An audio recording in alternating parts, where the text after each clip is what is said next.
Muy buenas noches a todos. Este es nuestro estudio bíblico para varones llamado Hombres de Verdad, en el cual eh, am, pues estudiamos la Biblia, pero la hacemos aplicación a asuntos que nos interesan a nosotros los varones. Y bueno, la Biblia nos interesa a nosotros los varones, así que hacemos esa aplicación y si a usted le gusta lo que está viendo, pues le invito a que se suscriba a nuestro canal para que reciba notificación cada vez que tenemos material nuevo en nuestro canal. Y también le dé like, para que así sabemos por qué le gustó lo que está viendo.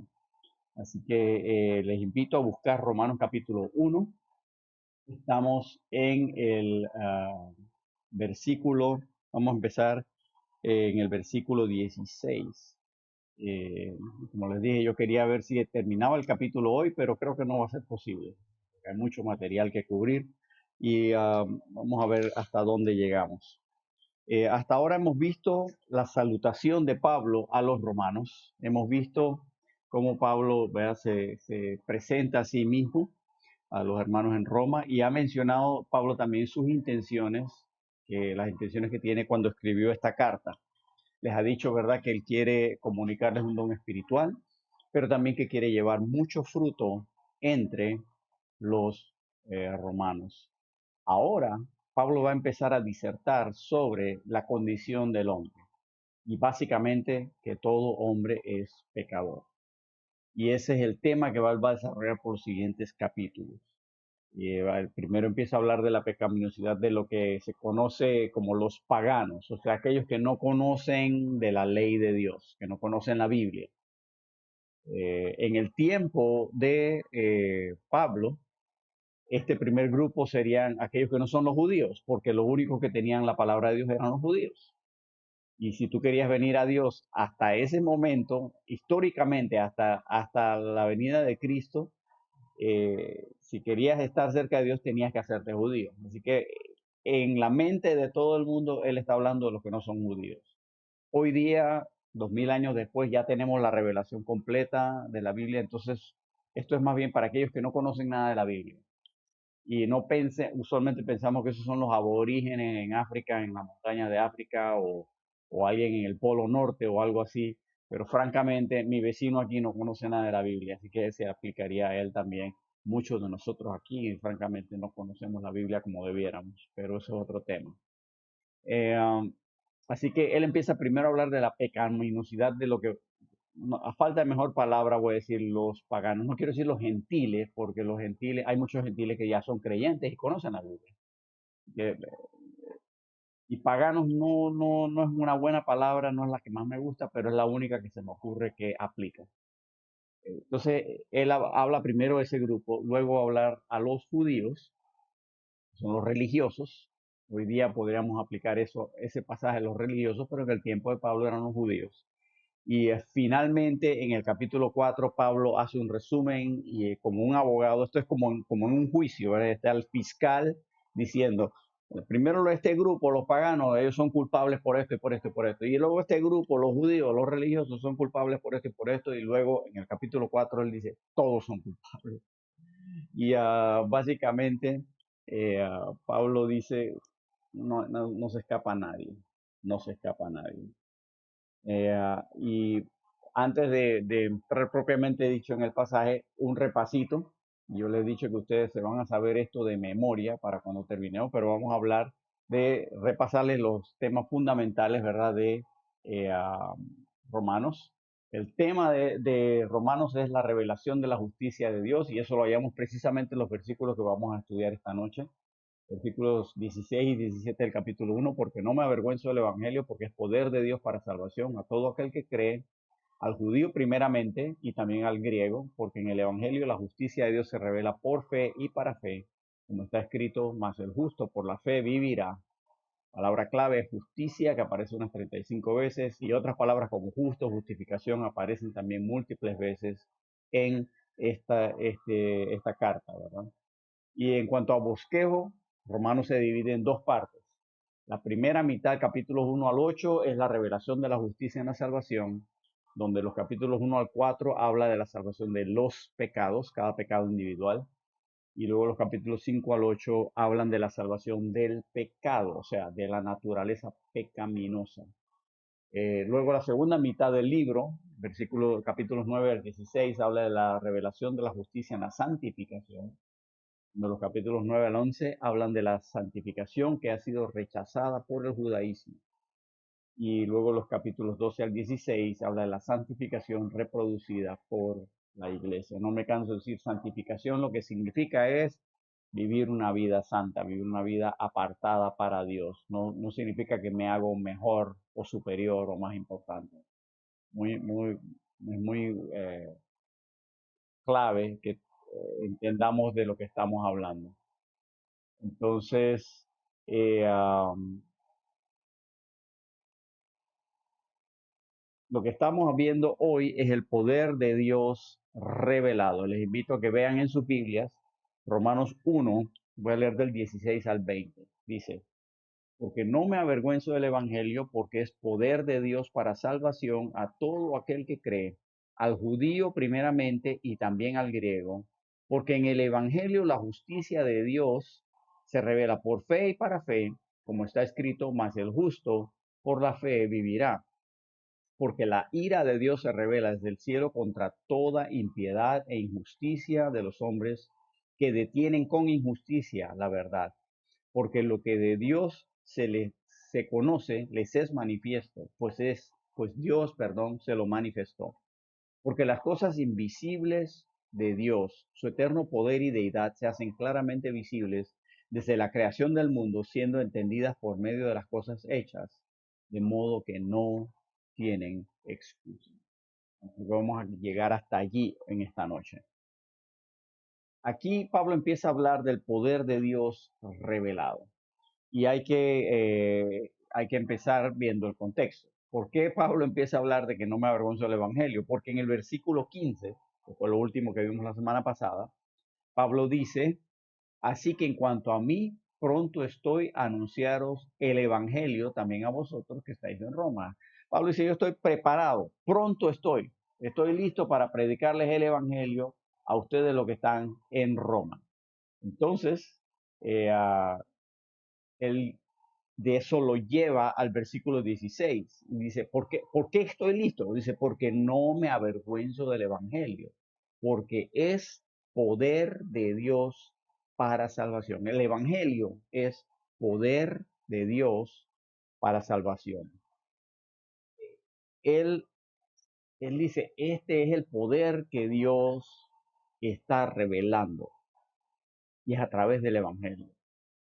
Y el Evangelio entonces no avergüenza, no es motivo de vergüenza. Pablo dice, estoy pronto a anunciarle porque el Evangelio tiene el poder de Dios y se revela el poder de Dios en el Evangelio que predicamos. ¿Cómo se revela? En la salvación de las personas.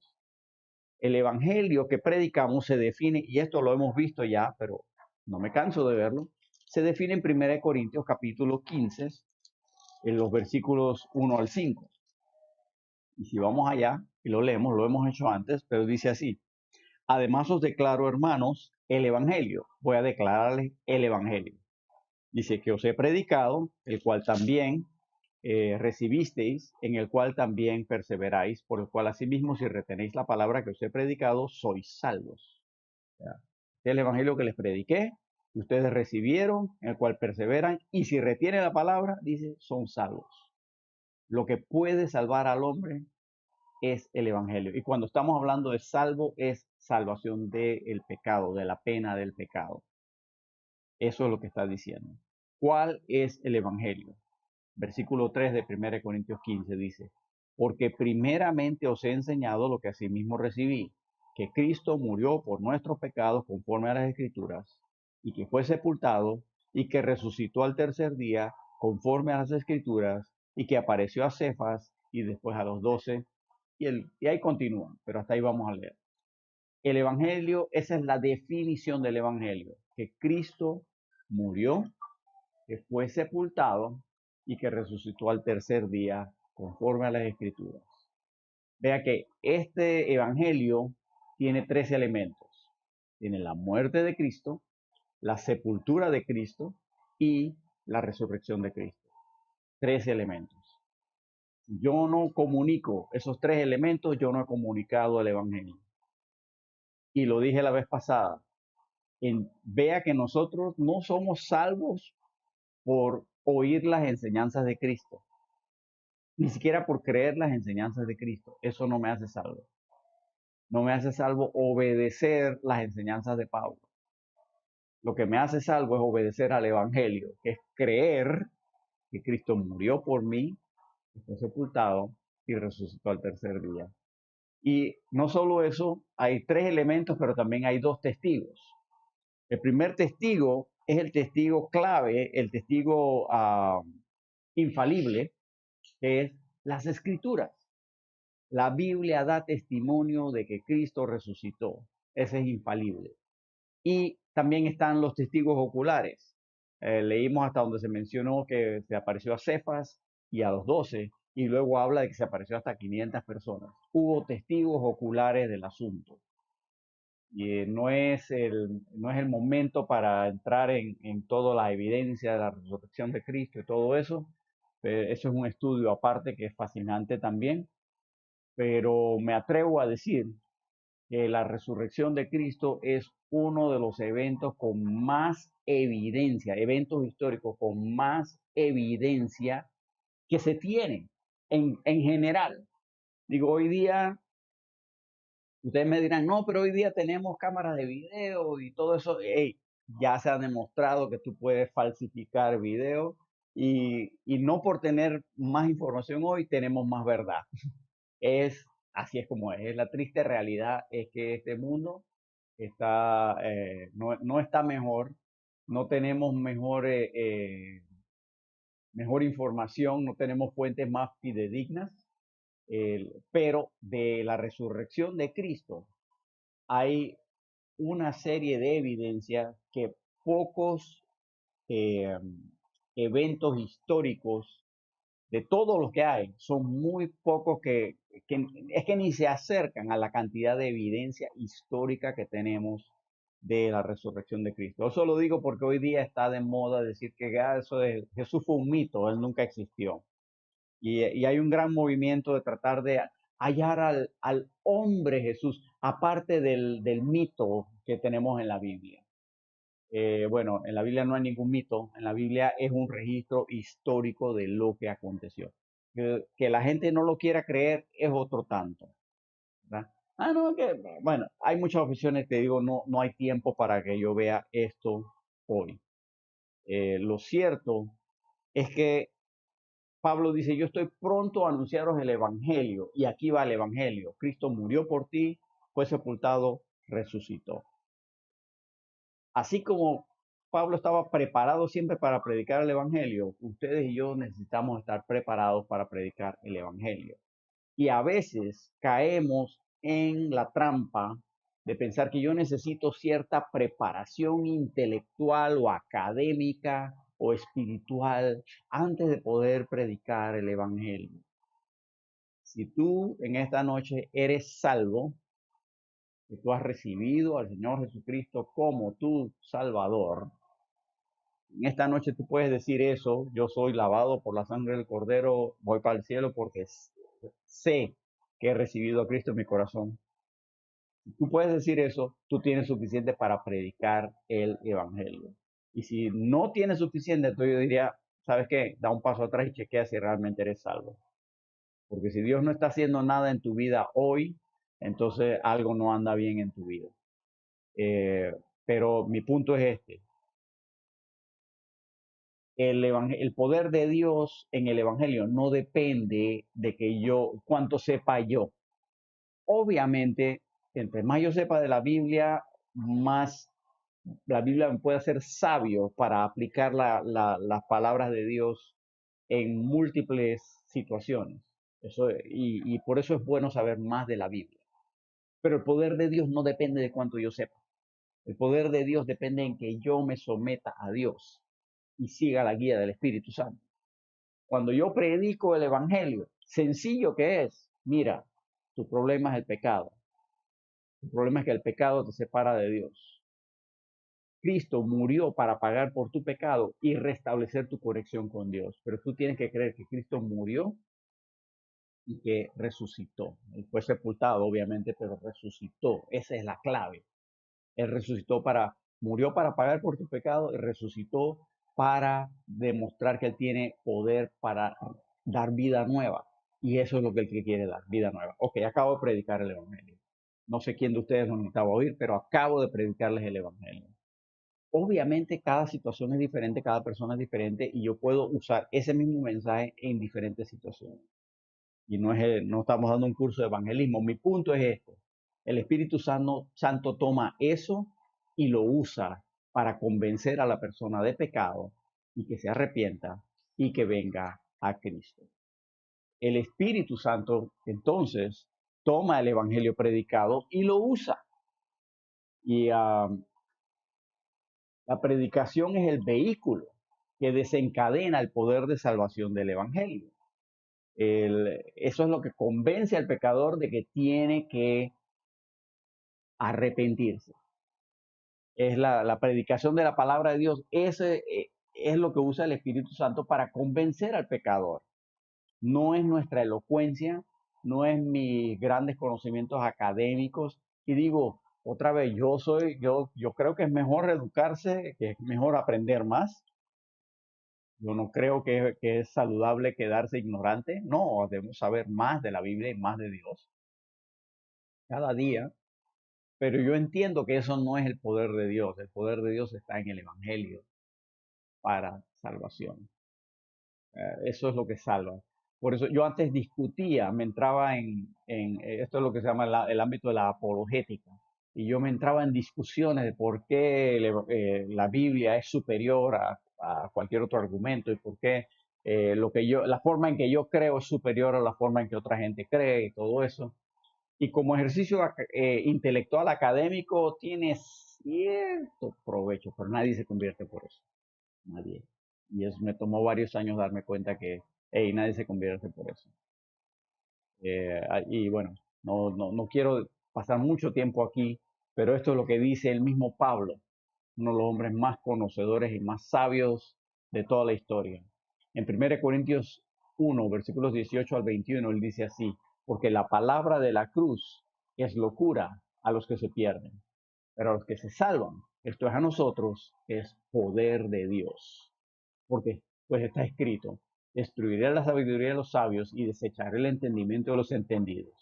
¿Dónde está el sabio? ¿Dónde está el escriba? ¿Dónde está el disputador de este siglo?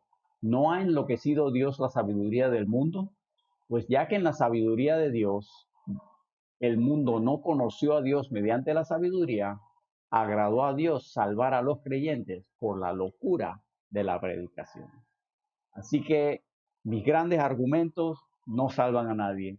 Mis grandes conocimientos no salvan a nadie. No soy yo, las enseñanzas de Cristo ni siquiera son las que me salvan. Me salva el Evangelio. ¿Y cómo es? Por la predicación. A Dios le agradó que los creyentes fuésemos salvos por la predicación. Hay mucho que decir ahí. Obviamente, mi vida tiene que respaldar mis palabras.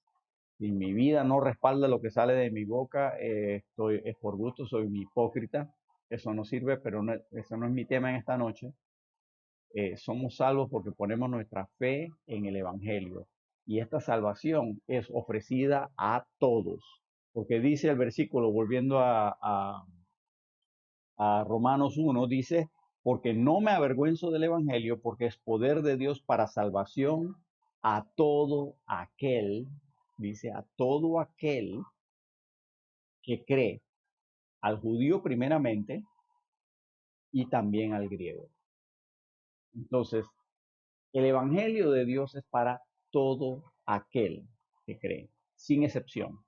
El que crea, no importa su condición, no importa el pecado que haya cometido, no importa las circunstancias que lo rodeen, toda persona puede ser salvo si cree en el Evangelio, no hay excepción. Algunas personas, ¿verdad? Dicen, no es que yo he sido demasiado malo y ponen muchas condiciones o peros. No creen, sencillamente no hay pecado tan grave Cristo no pueda perdonar con su muerte, sepultura y resurrección. Pero aquí el versículo dice que es poder de Dios para salvación a todo aquel que cree, al judío primeramente. ¿Por qué al judío primeramente? Porque la salvación fue ofrecida primero al pueblo judío porque ellos habían recibido la palabra de Dios. Todo el Antiguo Testamento lo tenían ellos. Entonces, Jesús era el Mesías judío que vino al pueblo judío para ofrecer la salvación al judío primero. Y si Israel lo hubiese aceptado, honestamente yo no sé exactamente qué hubiera pasado. Lo que sí sé es que todo se hubiera cumplido ahí y probablemente ustedes y yo hoy día seríamos judíos. Yo no sé, pero no sé porque eso no fue lo que pasó. Entonces estamos en una situación hipotética, y no solo es hipotética, sino que no se va a dar porque eso no fue lo que sucedió, ¿verdad? Si mi abuelo no se hubiera muerto, estaría vivo hoy. Bueno, pero eso es hipotético porque se murió. Así que bueno, ¿no? Eh, eh, así que no, yo no sé qué hubiera pasado si Israel hubiera aceptado a su Mesías cuando vino Jesús la primera vez. Yo sé que Dios hubiera hecho cumplir todas sus promesas, pero como Israel no lo aceptó, se le ofreció a ellos primero, entonces dice el versículo, ¿verdad? Al judío primeramente y también al griego. Como Israel no aceptó la oferta del reino y el Mesías, entonces esa oferta ahora pasó a manos, la oferta de la salvación por el Mesías pasó a manos de los gentiles. Y ahora tenemos una iglesia que es mayormente gentil. Y bueno, gracias a Dios, porque ahora tú y yo podemos ser salvos igualito que el judío. No tenemos que hacernos judíos para ser salvos, gracias a Dios. Pero el tema es ese, hay una prioridad porque Dios eh, trabajó con el pueblo judío y todo el Antiguo Testamento él trabajó con el pueblo judío por encima de los demás pueblos, ¿verdad? Y el Mesías fue judío que vino al pueblo de Israel y él dijo específicamente, no vayan a ningún otro lado, al pueblo de Israel. Y les ofreció el reino de Dios al pueblo de Israel. Cuando Israel lo rechaza, ¿no? Eso es otro estudio fascinante también, lo rechaza. Si lo quieren estudiar, en Mateo capítulo 13, ahí es cuando Israel formalmente rechaza a su Mesías la primera vez. Y luego después de la muerte y resurrección de Cristo, en Romanos capítulo 9, Romanos capítulo 7, es el rechazo final. Y, y eso, lo demás es historia, como quien dice.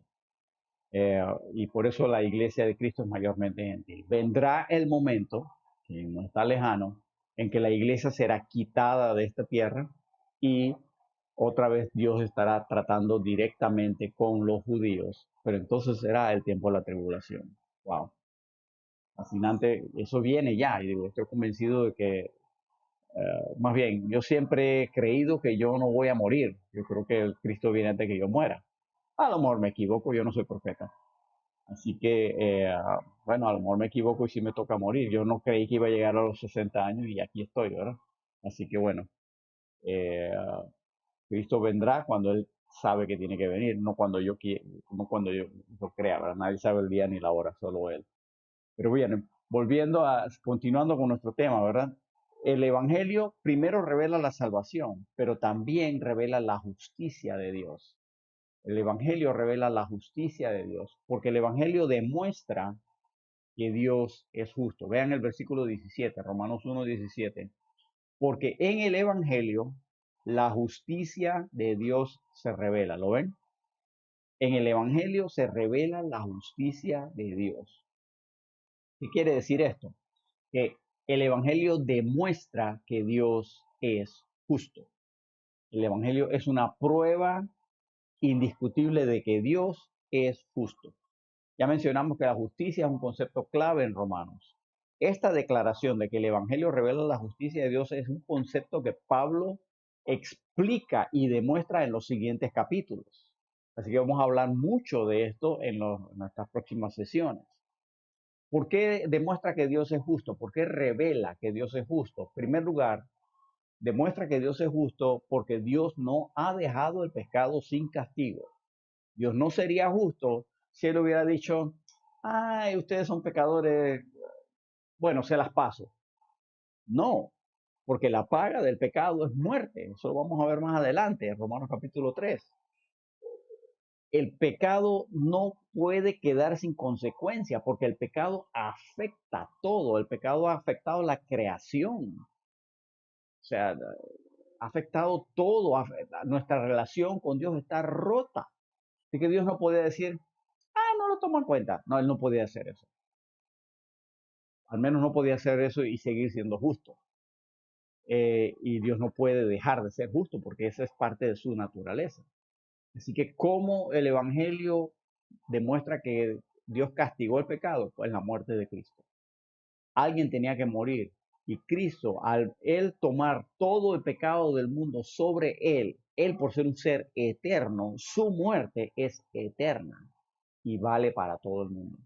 Por eso, por la muerte de un hombre, se compró la salvación, la redención de todos los seres humanos. Obviamente Jesús no era un hombre común y corriente, él era hombre, pero era Dios. Y por esa circunstancia que nadie entiende, ni yo no lo entiendo, pero sé que es verdad, eh, um, él pagó por el pecado de todos. Entonces, Dios no dejó el pecado sin castigo. El pecado, el castigo del pecado fue descargado sobre Jesús en su muerte. Pero por otro lado, Dios es justo porque Él no ha dejado desamparados a los pecadores. Alguien tiene que pagar por el pecado. Aquí mando a Jesús para que él por su muerte pague por el pecado. Pero ahí no terminó la cosa. Jesús resucitó para darnos esperanza de que Él nos puede resucitar a nosotros. Recuerde que estamos muertos en delitos y pecados. Necesitamos una resurrección. Efesios 2.8 nos dice eso, más bien Efesios capítulo 2, vamos a decir, nos demuestra que estamos muertos en nuestros delitos y pecados y entonces necesitamos una resurrección para tener vida. Como estamos muertos en delitos y pecados, la resurrección de Cristo es la esperanza de que nosotros podemos tener vida. Si Él no hubiera resucitado, entonces no se hubiera hecho nada. Así que esto es sumamente importante que lo entendamos y por eso el Evangelio abarca esos tres elementos, la muerte, la sepultura y la resurrección de Cristo. Pero el versículo sigue diciendo algo más. Dice, porque en el Evangelio la justicia de Dios se revela por fe y para fe. Como está escrito, más el justo por la fe vivirá. Dice que la justicia de Dios se revela por fe y para fe. Ok, ¿qué quiere decir esto? Es una frase un poquito críptica. Y se dice que se revela por fe porque el Evangelio se origina en la fe que Dios entregó al ser humano. Y cuando digo la fe es todas las creencias del Antiguo Testamento. Todo lo que el conjunto de creencias que Dios había entregado al ser humano, ahí se origina el Evangelio. Porque Cristo vino a cumplir, ¿verdad? Él dice, murió conforme a las Escrituras y fue sepultado y resucitó al tercer día conforme a las Escrituras. O sea, en otras palabras, conforme a la fe que Dios había dado. Pero ahí no termina. Jesús o más bien el Evangelio, revela la justicia de Dios por la fe que ya había sido entregada, pero también para fe, para que nosotros podamos poner nuestra fe en el Evangelio y ser salvos. Así que ese es el sentido que tiene esta frase, es por fe, para fe. El propósito del Evangelio es llevar al hombre perdido a que deposite su fe en la fe revelada. Ese es el tema. No sé si eso espero que eso no lo haya confundido yo al decir esto, pero esa es la frase que Pablo escribe. Y para demostrar esto, Pablo hace una cita del Antiguo Testamento. Él cita a Habacuc 2.4. Él dice en Romanos 1.17, como está escrito, mas el justo por la fe vivirá. Eso es una cita de Habacuc 2.4. Y aquí quiero hacer un breve paréntesis porque aquí es donde vienen los estudiosos y los eruditos y los grandes que tienen toda clase de títulos y dice, pero ve, Pablo se equivocó al citar a Habacuc 2.4. Déjenme mostrarle por qué. ¿Por qué dicen eso? Si vemos Habacuc 2.4, si lo busca en su Biblia, esto es lo que usted va a leer. He aquí aquel cuya alma no es recta se enorgullece, mas el justo por su fe vivirá. Mm, No sé si vio la diferencia. ¿Qué dice Romanos 1.16 o 1.17? Dice, porque en el Evangelio de la justicia de Dios se revela por fe y para fe, como está escrito, mas el justo por la fe vivirá. ¿Esta es la diferencia? ¿Será que Pablo no se sabía bien el versículo? ¿Será que, esto es lo que le van a decir? No, lo que pasa es que Pablo estaba consultando, como él está escribiendo en griego, él había leído una versión en griego que existía del Antiguo Testamento en sus días y por eso él está citando la de esa versión. Bueno, no tengo tiempo para hablar de eso, pero eso es falso. ¿Quién escribió la Biblia? ¿Quién escribió Romanos en última instancia? Yo sé que Pablo es el autor humano, pero ¿quién la escribió en verdad? El Espíritu Santo. El Espíritu Santo también escribió Habacuc. ¿Cómo sé que el Espíritu Santo lo escribió? Porque Pedro me dice que el Espíritu inspiró a los antiguos profetas. Así que el Espíritu Santo es el verdadero autor. Y el Espíritu Santo llevó a Pablo a citar su propio escrito, el escrito del Espíritu Santo. Y el autor sabe la verdadera intención del escrito y sabe por qué lo quiere citar. Y si a él le da la gana de cambiar una o más palabras, él es el autor. Él tiene autoridad para hacerlo. Así que Pablo no se equivocó. Entonces, cuando vemos una diferencia así, nosotros los que creemos la Biblia, que no la ponemos en duda, porque eso es lo que pasa, el erudito de hoy la pone en duda. ¿Por qué la diferencia? ¿Será que, no será que hay alguna otra versión por allí circulando? Eso es lo que debe ser. Hay otras versiones y hay que ponerles atención porque aún el mismo Pablo se sirvió. No, sencillamente hay una razón teológica. Dios nos está queriendo enseñar algo. Y aquí se lo voy a mostrar. Voy a hacer el intento por lo menos. En el Antiguo Testamento, ¿qué pasaba? En el Antiguo Testamento, el ser humano era salvo por su fe personal. ¿Cómo así? En el Antiguo Testamento, un santo del Antiguo Testamento, él no era salvo igual que nosotros, no tengo tiempo de entrar en eso, pero ¿cómo se salvaba alguien en el Antiguo Testamento? ¿Cómo podía tener esperanza de que tenía una relación con Dios? Obedeciendo lo que Dios le había dicho que hiciera en ese momento. Y siempre involucraba, tenía que hacer algo, ¿verdad? A Noé le dijo, construyete un arca y prepárate y mete a toda tu familia en el arca. Si, si Noé dice, sí señor, te creo, y no construye el arca, él se ahoga, él se ahoga. ¿Me explico? Y a Josué le dice darle la vuelta a Jericó 7 veces, ¿verdad? O darle una vuelta al día por 7 días, en el último día le da 7 veces y luego toca la trompeta. Si Josué dice, sí señor, te creo, y no obedece, Jericó no cae. Es la fe personal de cada individuo al hacer lo que Dios mandaba. Luego, cuando Dios da la ley, ¿verdad? Él le dice, tienes que traer este sacrificio por tu pecado. Un israelita que decía, Señor, perdóname, pero no traía ese sacrificio, no era perdonado. Así es como era en el Antiguo Testamento. Así que cada persona era salvo por su fe personal. Su fe en que al obedecer lo que Dios decía, eso le hacía, lo ponía en buena relación con Dios. Es que no quiero usar la palabra salvo porque entonces pensamos que es salvo como igual nosotros acá y no es igual. No es igual porque Cristo no había muerto por los pecados del mundo. Así que ellos estaban confiando en que Dios redimiría su pecado de alguna forma. Eso es el Antiguo Testamento. En el Nuevo Testamento ya no es así. Ahora el sacrificio de Cristo ha sido consumado. El Evangelio de Dios ahora es el poder de Dios para salvación. Ya no tengo que ir al templo, ya no tengo que traer sacrificios, ya no tengo que obedecer todas las cosas de la ley que mandaba los ritos, ¿verdad? Porque ahora es el Evangelio el que salva. La cosa ha cambiado. Ahora yo en realidad no hago ninguna obra. La obra la hizo Cristo. Él es el que hizo la obra. Y yo lo que hago es que confío en lo que Él hizo, no en lo que yo hago. Por eso, en el Nuevo Testamento, el creyente no es salvo por su propia fe personal, sino por la fe de Jesucristo.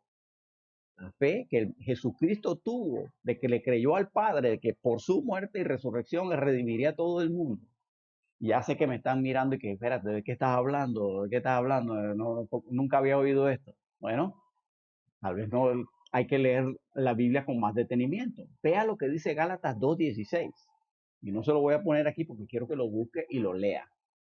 Gálatas 2:16 dice así: sabiendo que el hombre no es justificado por las obras de la ley, sino, aquí viene, por la fe de Jesucristo. Nosotros también hemos creído en Jesucristo para ser justificados por la fe de Cristo y no por las obras de la ley, por cuanto por las obras de la ley nadie será justificado. ¿Eso sí lo vio? Pero ahí no dice que somos justificados por la fe en Jesucristo, dice por la fe de Jesucristo. Y nosotros, dice, hemos creído en Jesucristo para ser justificados por la fe de Jesucristo. Ah, pero Enrique, de un solo versículo no debe sacar doctrina, ¿cierto? Por eso en Gálatas 2:20, ¿qué dice Gálatas 2:20? Búsquelo. Ahí mismo, Gálatas capítulo 2, versículo 20. ¿Qué dice? Con Cristo estoy juntamente crucificado y ya no vivo yo, mas vive Cristo en mí. Y lo que ahora vivo en la carne, lo vivo en la fe del Hijo de Dios, el cual me amó y se entregó a sí mismo por mí.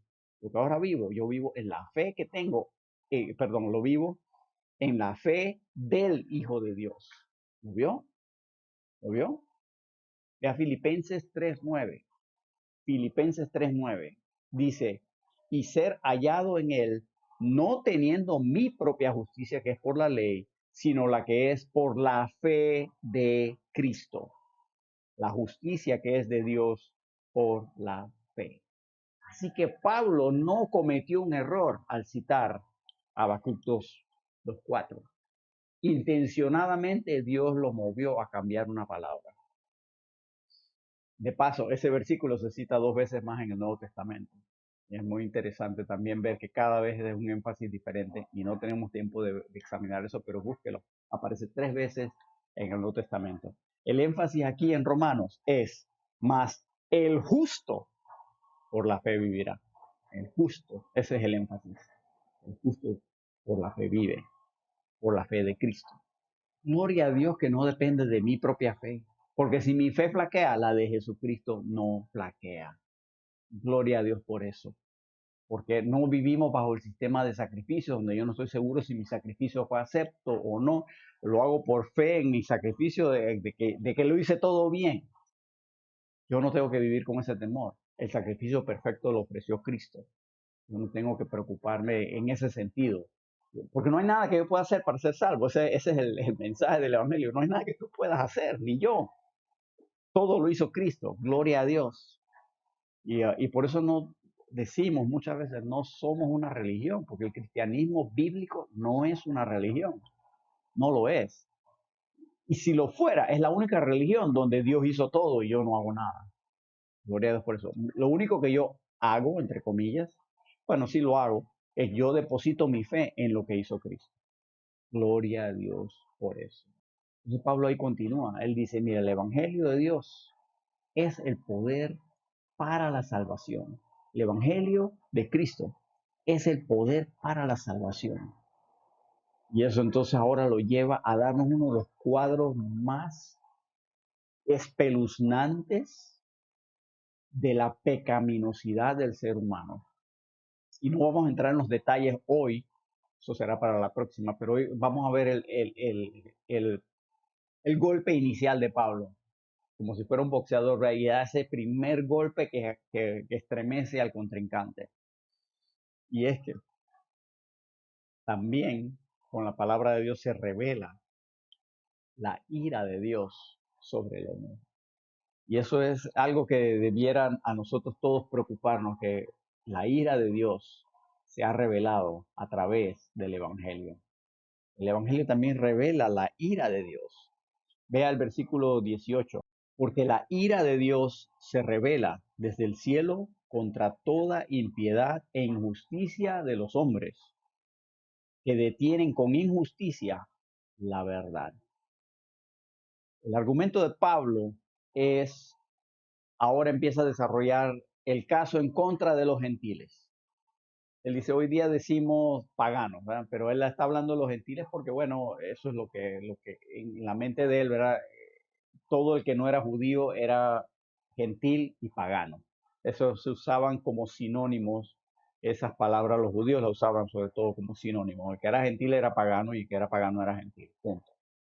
Eh, pero cuando digo pagano yo, aquí para que me entiendan, me refiero a personas que desconocen la palabra de Dios. Y eso francamente en nuestro país, eso aplica como 80% de las personas, porque podrán ser muy religiosos, pero desconocen la palabra de Dios. Supuestamente 90% de nuestro país afirma, profesan el cristianismo, pero de ese 90%, yo diría que apenas un 10%, 15%, cuando mucho realmente conoce la palabra de Dios. El resto lo que conocen es religión, tradición y la Biblia claramente dice que eso no sirve de mucho. Entonces Pablo ahora empieza a decir, esta es la razón por la cual el pagano, el que no conoce la palabra de Dios, está perdido. Esta es la razón. Y esto también nos lleva filosóficamente, pero es muy práctico, a ver cómo trata Dios con esta gente. ¿Cómo puede Dios juzgar a alguien que no conoce, no sabe nada de la Biblia? ¿Cómo puede Dios tratar a semejante persona? Así que aquí Pablo empieza a decir, mira, así es como Dios los trata. La respuesta corta es esta. Dios sí ha revelado suficiente de sí mismo a todos los pueblos del mundo para demostrar que todo hombre es culpable delante de Dios. Esa es la respuesta corta. Dios sí ha revelado a todos, aunque no conozcan la Biblia, pero a todos les ha revelado suficiente de sí mismo para que todo el mundo sepa que es culpable delante de Dios. Entonces, ¿por qué la palabra de Dios nos dice por qué el, la ira de Dios se revela en contra del hombre? Primero, Pablo dice, realmente podrán no conocer la Biblia, pero saben que hay un Dios. Conocen de Dios y que no digan que no, que no digan que no. Dios revela su ira porque los hombres han decidido no obedecer a su justicia. Versículo 18 dice, porque la ira de Dios es revelada desde el cielo contra toda impiedad e injusticia de los hombres que detienen con injusticia la verdad. El ser humano ve la verdad y la detiene con su injusticia. La estorba, no la deja pasar, porque prefiere ser injusto. Allá en Juan 3 nos dice que los hombres amaron más las tinieblas, ¿verdad? Eh, y por eso sus obras son malas. Dice, porque el hombre prefiere detener la verdad con su injusticia. La ira de Dios se revela contra la impiedad. Impiedad es la calidad de ser contrario a Dios. O sea, todo lo que Dios es el ser lo contrario. Eso es ser un impío. Hoy día esa no es una palabra muy popular. Hoy diría los malvados, los perversos, ¿verdad? Aunque eso no abarca, ¿verdad? Impío es sencillamente no tener piedad, pero piedad en el sentido de parecerme a Dios. No me parezco a Dios en nada. Eso es ser un impío. Y también habla de la injusticia. Somos injustos. Los seres humanos somos injustos. Los hombres prefieren detener la verdad de Dios al Dios que conocen. Prefieren detener su verdad con injusticia. Y Pablo entonces añade esto de que, mira, es que los hombres sí conocen. Sí, que digan que no conocen, sí conocen. Pablo, vean lo que dice el versículo 19, porque lo que de Dios se conoce les es manifiesto, o sea, lo conocen, no es desconocido, pues Dios se lo manifestó, Dios mismo se lo ha revelado. Entonces, aquí nos está diciendo que Dios se ha revelado a todo hombre. Y usted se preguntará, igual que yo también, ¿y cómo lo ha hecho? ¿Cómo es que todo hombre ha oído hablar de Dios? Explícame eso. Si no conocen la Biblia, ¿cómo es que lo conocen? Pues Aquí mismo me dice el versículo 20, Dios se ha revelado, ha manifestado de sí mismo a través de la creación. Ve el versículo 20. Porque las cosas invisibles de Él, su eterno poder y deidad, se hacen claramente visibles desde la creación del mundo, siendo entendidas por medio de las cosas hechas, de modo que no tienen excusa. Yo quiero que todos pausemos un momento y mastiquemos ese versículo, porque ese versículo es dinamita. Vean, Dios se ha manifestado a todo el mundo a través de la creación. ¿Cómo? Porque las cosas invisibles de Él, de Dios, su eterno poder y su deidad. Vean, su eterno poder, el hecho de que Dios es eterno y todopoderoso, y su deidad, el hecho de que Dios es una Trinidad, se revelan, se hacen manifiestos, se hacen claramente visibles en la creación. Todo ser humano tiene suficiente testimonio en la creación para saber que hay un Dios poderoso, que es eterno y que es una Trinidad. Mira, pero espérate, mire, aquí tengo que hacer un pequeño desvío, pero creo que es un desvío que vale la pena. La palabra deidad que aparece aquí, esa es la palabra bíblica que usa la Biblia para hablar de la Trinidad. La palabra Trinidad no aparece en la Biblia. No aparece en la Biblia. La palabra Trinidad fue usada en primer lugar por un hombre llamado Tertuliano, que vivió por allá por el año 200, ¿verdad? Entre el 160 y el año 200 después de Cristo. Y él es el primer cristiano, vamos a decir, educado, que escribe no en griego, sino en latín.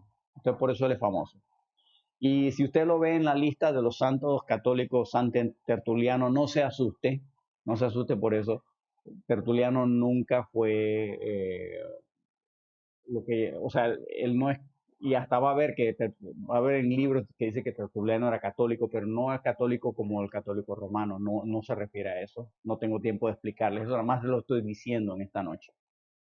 Él fue el primero que escribió la palabra Trinidad en latín. Vienen a escribir en latín, por eso usamos esa palabra.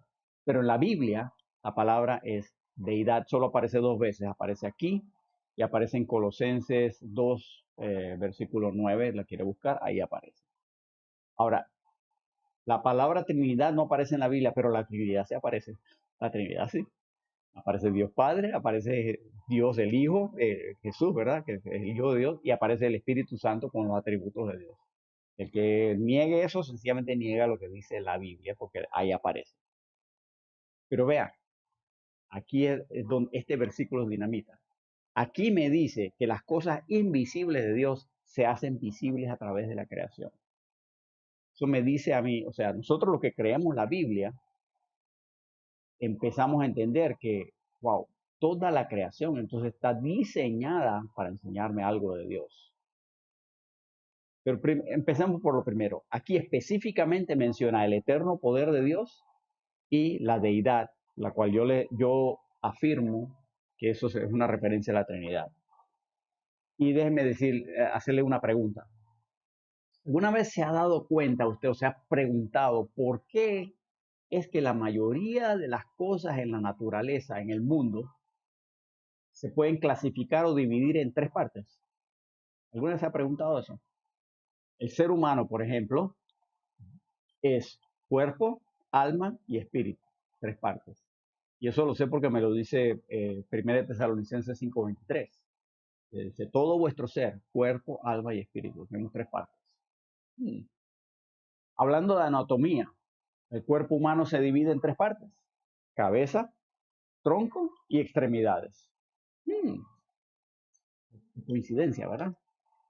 Hay tres grandes reinos en este mundo. El reino animal, el reino vegetal y el reino mineral. Casualidad, ¿verdad? El agua tiene tres estados, o la materia tiene tres estados, no solo el agua, la materia tiene tres estados: líquido, sólido y gaseoso. Mm, curioso, es curioso. El tiempo, pasado, presente y futuro. ¿Por qué será? ¿Qué coincidencia más extraña? No me estará tratando de Dios de decir algo así. Así que esa es la referencia directa que hace Pablo. Podemos ver el eterno poder en las estaciones que no paran. Que es posible, la gente de Antigua que no tenían reloj y no tenían calendario, ellos sabían en qué época del año estaban, en qué mes estaban viendo el sol, la luna y las estrellas. Es, es como un reloj que podían seguir. El eterno poder, la deidad de Dios. Como dije hace un momento, nosotros los que creemos la Biblia, vemos eso y decimos, espérate, eso quiere decir que todo en la creación me enseña algo. Y yo no tengo tiempo de entrar en muchos, pero hay miles de ejemplos que les puedo dar.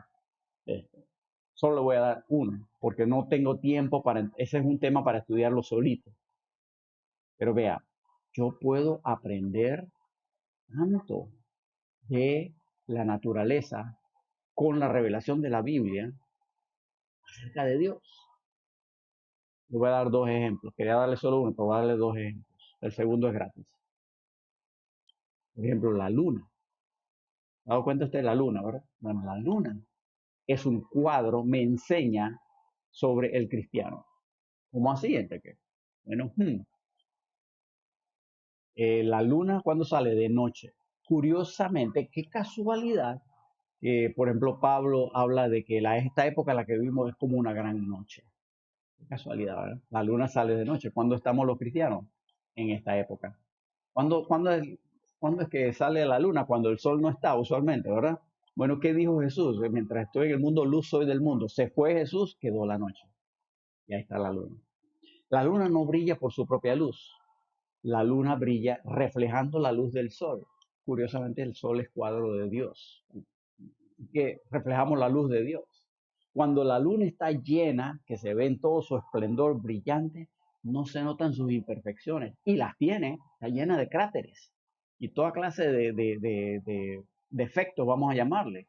Pero cuando esa luz, ¿verdad? Que el toro enamorado de la luna, ¿verdad? Y cuántas canciones de amor y romanticismo, ¿verdad? Que la luna llena, ¿verdad?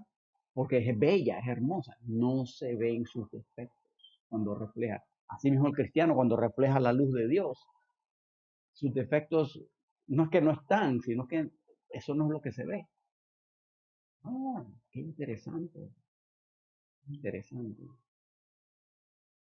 Cuando, cuando ocurre un eclipse lunar, cuando la Tierra se interpone entre el Sol y la Luna. Entre el Sol, la Luna y la Tierra se interpone. ¿Qué pasa? La Luna queda en oscuridad, ¿verdad? Y no refleja luz. ¿Qué pasa cuando un cristiano le pone su mirada en el mundo y pone al mundo delante de Dios? La luz de Dios ya no la refleja, queda en oscuridad. Ay, ese es nada más un ejemplo. Observando la luna puedo aprender cómo es el cristiano, cómo debe ser la iglesia. Interesante, muy interesante. Yo creo que hay una gran verdad la luna tiene un ciclo de 28 días. Hmm, no sé, 28 es 7 por 4. 7 es el número cuando Dios hace algo perfecto o completo, lo hace en unidades 7. Hay algo ahí, yo no sé qué será, pero hay algo ahí. Es un segundo ejemplo. Nada más voy a mencionar que los animales inmundos que se mencionan en el Antiguo Testamento, en la ley, todos ellos son cuadros de demonios y algunos son cuadros de Satanás. Por ejemplo, el cuervo es cuadro de Satanás. Interesante. Observando cómo son estos animales, podemos aprender algo de cosas invisibles, de estos demonios. Eso. Yo no me meto mucho en ese tema, pero hay gente que cree saber mucho y yo veo lo que dice la Biblia y digo, no estoy seguro que esta persona sabe lo que está diciendo. ¿Cómo termina Pablo diciendo? Y Y esto nada más es el inicio de la incriminación que Dios hace de la humanidad, empezando por lo que hemos llamado los paganos. Dice el versículo 20, porque las cosas invisibles de Él, su eterno poder y deidad, se hacen claramente visibles desde la creación del mundo, siendo entendidas por medio de las cosas hechas. Yo puedo entender las cosas invisibles de Dios por medio de las cosas hechas, ¿lo vio? Dice al final, de modo que no tienen excusa. En otras palabras, cuando Dios se lleva a alguien que nunca abrió una Biblia, no había Biblia en su idioma, y, y se lo lleva a su presencia, él le dice, pero yo te mostré quién soy yo, aquí lo viste, tú sabías esto, y eso, tú entendiste que eso era yo, eso me representaba a mí. Tú podías haber hecho algo al respecto, tú podías haber creído en mí. Esa persona va a tener que decir, no tengo excusa, no tengo excusa. Imagina lo terrible que es estar delante de Dios y que Él te incrimine. Aquí está la lista de los decretos en tu contra. Y aquí no te queda más nada que decir, no tengo, qué cosa más horrible. Horrenda cosa es caer en manos de un Dios vivo. Horrenda cosa. Por eso hay que predicar el Evangelio. Porque no hay excusa. Es que no vamos a tener excusa. Francamente nos vamos al infierno. Y no es por la obra de Cristo, para el infierno vamos. Todos. Hay alguno que dice por ahí, pero ¿cómo es que un Dios amoroso envía a alguien al infierno? No es que Dios me envíe al infierno, yo iba para el infierno. Dios lo que hizo fue que me dio una salida para no tener que llegar allá. Eso fue lo que pasó. Mi pecado, que es mío, me llevaba al infierno. No es Dios. Mi pecado me llevaba al infierno. Dios me dio la vía de salida.